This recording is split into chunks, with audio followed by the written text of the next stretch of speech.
Vamos lá, gente, é o nosso Novamente de hoje. Segundas-feiras nós recapitulamos a conversa de domingo, um pouquinho mais apertadinho, né? Por conta do tempo da nossa live aqui. A nossa conversa de ontem foi Lucas 7, do 18 ao 35. É muito grande o texto, eu não lerei aqui, mas eu vou comentar algumas coisas sobre o texto até a gente chegar no ponto crucial da coisa. Nesse texto, Jesus recebe os discípulos de João Batista que vêm perguntar a Jesus se ele era o Messias. João Batista estava preso e cheio de dúvidas, cheio de questionamentos, pede para que seus discípulos façam isso. Esses homens fazem isso, perguntam isso a Jesus e Jesus responde de um jeito inusitado.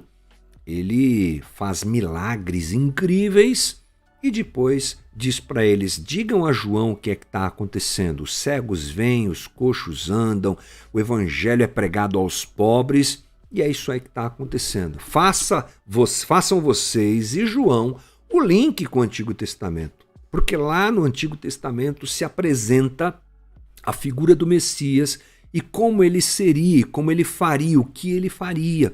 E essa é a resposta que eles levam. A partir disso, a gente constrói claramente a ideia de que João estava confuso, porque estava preso, passando um momento muito difícil, e Jesus responde para ele, mostrando que ele é o Messias e mostrando qual é o seu reino, como é o reino de Deus. Isso porque, assim como João, a maior parte das pessoas daquela época, daquela cultura, daquele momento histórico, não tinham ideia de como é que o Messias seria realmente. Eles achavam que o Messias seria um grande general, um grande líder de exército, um grande político, alguém do tipo. Mas não, quem vem é Jesus. Não é? E é interessante perceber que mesmo João Batista, que tem a revelação sobre o fato de que Jesus seria o Cordeiro de Deus que tira o pecado do mundo, ele não entendia todas as coisas porque ele é um homem do seu próprio tempo. Ponto. Ok. Jesus, ao responder isso, apresenta para João a realidade da sua condição de Messias e apresenta para João como é que o reino funciona. Não é? Jesus diz, eu sou o Messias, e João deveria entender que o Messias não era um Messias militar, não era um Messias poderoso humanamente falando, mas o Messias da compaixão, do amor ao próximo e do próprio autossacrifício em favor de muitos. E também sobre o reino, que o reino não é o reino dos homens, não é o reino do poder humano, não é o reino da glória humana, mas o reino de Deus, é o reino da compaixão. Não é o reino das estruturas, mas é o reino que está espalhado entre nós, como o próprio Lucas registra lá no capítulo 7. Bom, o que é mais importante, penso eu nesse trecho grande, é que Jesus diz em Lucas 7, 23, feliz é aquele que não se escandaliza por minha causa. Por que Jesus diz isso? A ideia de Jesus é feliz é aquele que entende quem eu sou e sabe o que eu vim fazer e não me rejeita. Jesus estava esclarecendo para o povo, para os discípulos e para João Batista, porque aquela pergunta de João não é só a pergunta de João, é a pergunta de todo mundo que está lá. E é uma pergunta que cabe sim para a gente hoje. Jesus é o Messias? Jesus mesmo? Esse que vem morrer é o Messias? O reino de Jesus é esse mesmo? Da graça, do amor, do cuidado, da entrega, do altruísmo? Jesus diz então, bem-aventurado e feliz é aquele que entende quem eu sou, entende o que eu vim fazer e não me rejeita. Eu não me torno tropeço para ele. Por que isso pode acontecer? Sim, porque tem gente que não quer Jesus como ele é. Tem gente que não quer o reino de Deus como o próprio reino de Deus é. São aqueles que idealizam um evangelho que não é o evangelho de Cristo. Você já viu, por exemplo, que na cultura evangélica, Jesus sempre é apresentado como leão. não é? Você quer ver aí as imagens? Digite aí na tua internet Jesus e procure imagens. Você vai encontrar um monte de imagens sobre Jesus como leão. Sim, ele é o leão da tribo de Judá. Não tenho dúvida disso. Não estou dizendo que ele não seja. Essa é a palavra registrada por João, lá no comecinho de Apocalipse, né? O leão da tribo de Judá. Jesus é o poderoso, sim. Mas você sabia que no próprio livro de Apocalipse, a maior parte das vezes, Jesus é descrito como cordeiro. Muito mais como cordeiro do que como leão. E é assim que nós precisamos enxergar Jesus prioritariamente, penso eu. Então os crentes, eles gostam de enxergar Jesus como leão porque isso tem a ver com poder. É isso, parece que a gente hoje enxerga Jesus mais ou menos do mesmo jeito que o pessoal enxergava Jesus, como João Batista enxergava Jesus. João Batista na prisão, não é? Anunciando o Messias, ele fez isso no deserto durante um tempo, as pessoas foram até ele e ele falava: vem aquele que é maior do que eu não sou digno nem de amarrar suas sandálias. Daqui a pouco, ele que anunciou o Messias está preso. E na cadeia ele deve ter pensado: puxa vida, eu sou a voz do que clama no deserto, estou aqui anunciando o Messias, ele é o Messias e eu estou preso. Por que ele não vem me libertar? Por que ele não vem com o seu poder? Por que ele não vem como leão, entendeu? Por que ele não vem arrebentando tudo e me tira daqui, faz uma revolução logo, acaba com esse império romano? Porque não é esse o Jesus que veio fazer o que veio fazer. Não é essa a ideia que nós devemos ter sobre Jesus. Jesus é aquele que vem se entregar por nós, não matar e destruir. Ele vem dar a vida, não tirar a vida de ninguém. É aquele que vem amar e não condenar. E nós, muitas vezes, elaboramos na nossa cabecinha, cheia de valores deste século e deste sistema que nos cerca, um Jesus. Só que quando a gente vai para a Bíblia, já disse meu amigo Zé Bruno que a Bíblia ela estraga a nossa religião, e é verdade, a gente vai lá na Bíblia e vê um Jesus que se sacrifica. É difícil de ver, porque o pessoal por aí não gosta muito de apresentar essas coisas, né? Não gostam muito de ensinar sobre isso, mas quando a gente lê a Bíblia sem religião, sabe? Aquela leitura assim, simples, a gente vai encontrar um Jesus que não é esse que a gente idealizou. E isso nos escandaliza. É disso que Jesus está falando. Feliz é aquele que entende que eu sou Messias, o servo sofredor de Isaías. Eu não vim para arrebentar, eu vim para ser arrebentado por vocês. Eu não vim para matar, eu vim para me entregar. E quando descobrimos isso, o perigo é o escândalo. Então feliz é aquele que descobre quem eu sou e descobre o reino que eu vim trazer e não se escandaliza. Cuidado, João Batista.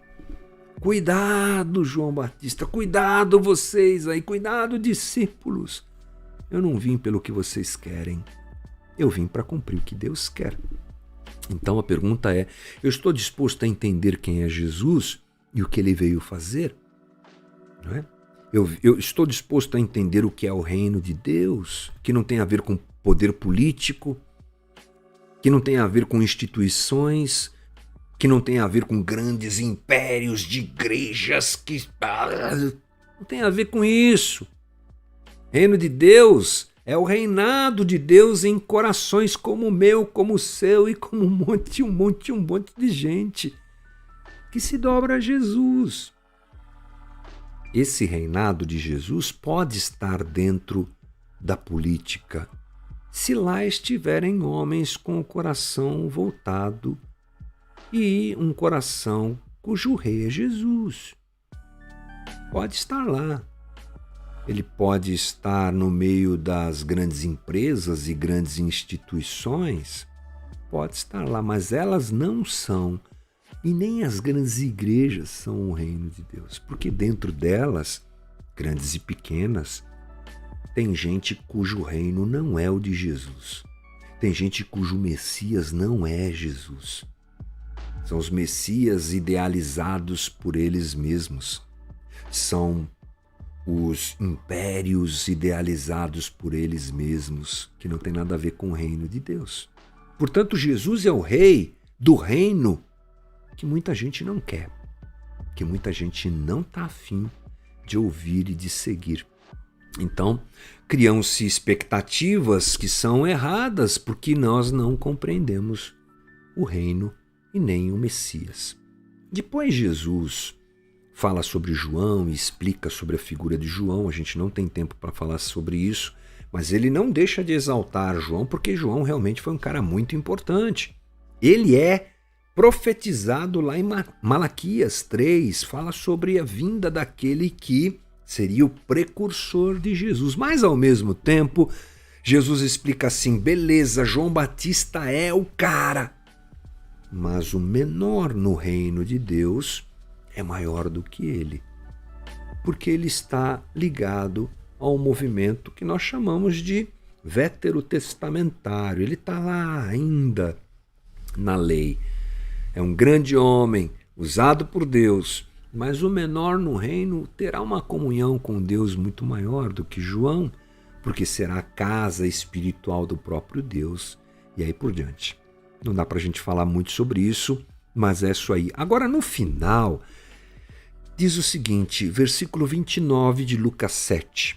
Todo o povo, até os publicanos, olha o ressalva de Lucas, ouvindo as palavras de Jesus, reconheceram que o caminho de Deus era justo e foram batizados por João. O povo e aqueles que eram mais pecadores, esse mais pecadores entre aspas, porque ele estava se referindo aos publicanos, gente que não tinha nada a ver com a religião de Israel. Esses aí reconheceram, foram batizados por João. Mas os fariseus e os peritos na lei rejeitaram o propósito de Deus para eles, não sendo batizados por João. Esse registro de Lucas é incrível. O povo e os publicanos reconhecem que João era o profeta, reconhecem que o caminho de Deus era justo e eles se dispõem a serem batizados por João.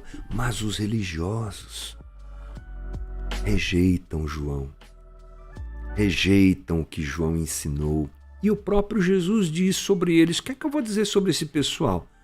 Eles são gente de coração duro, porque veio João e foi um cara assim, ortodoxo em alguns sentidos. Veio João, ele jejuava, não bebia vinho, e vocês disseram, ele tem demônio. Agora vem Jesus, ele come com os pecadores, bebe com os pecadores, e vocês dizem, tá aí um comilão e beberrão, amigo de publicanos e pecadores. Está vendo? O problema não é quem apresenta a mensagem, sendo João mais ortodoxo, sendo Jesus mais tranquilo em tudo isso, mas o problema é o coração desse pessoal. Eles são duros. E Jesus encerra dizendo, mas a sabedoria é comprovada por todos os seus discípulos. Eu expliquei ontem que a melhor palavra seria filhos. Então a gente encerra essa conversa dizendo o seguinte, o que é que a gente está procurando? Que reino e que rei nós estamos procurando? O que é que nós saímos para ver no deserto? Essa é uma pergunta que Jesus faz para o povo. O que é que vocês foram ver no deserto? O profeta. Então ouça o que ele está dizendo, o que ele está ensinando. Vejam o Messias que ele aponta e sigam o Messias. Quem tem coração duro não consegue fazer isso. Quem quer viver a sua religião tem dificuldades para enxergar Jesus como realmente Messias, como Senhor da sua vida, entregar a sua vida a Jesus e seguir os valores do reino. Que nós não sejamos esses, mas que sejamos filhos, para entendermos essa palavra final. A sabedoria é comprovada por todos os seus discípulos ou todos os seus filhos, que sejamos os filhos que entendem quem Jesus é, que entendem os valores do reino e que não se escandalizam com isso, mas que abraçam o reino e o rei do reino. Deus nos dê graça, obviamente nos ajudando a entender tudo isso e vivermos juntos tudo isso. Esse é o nosso Novamente de hoje.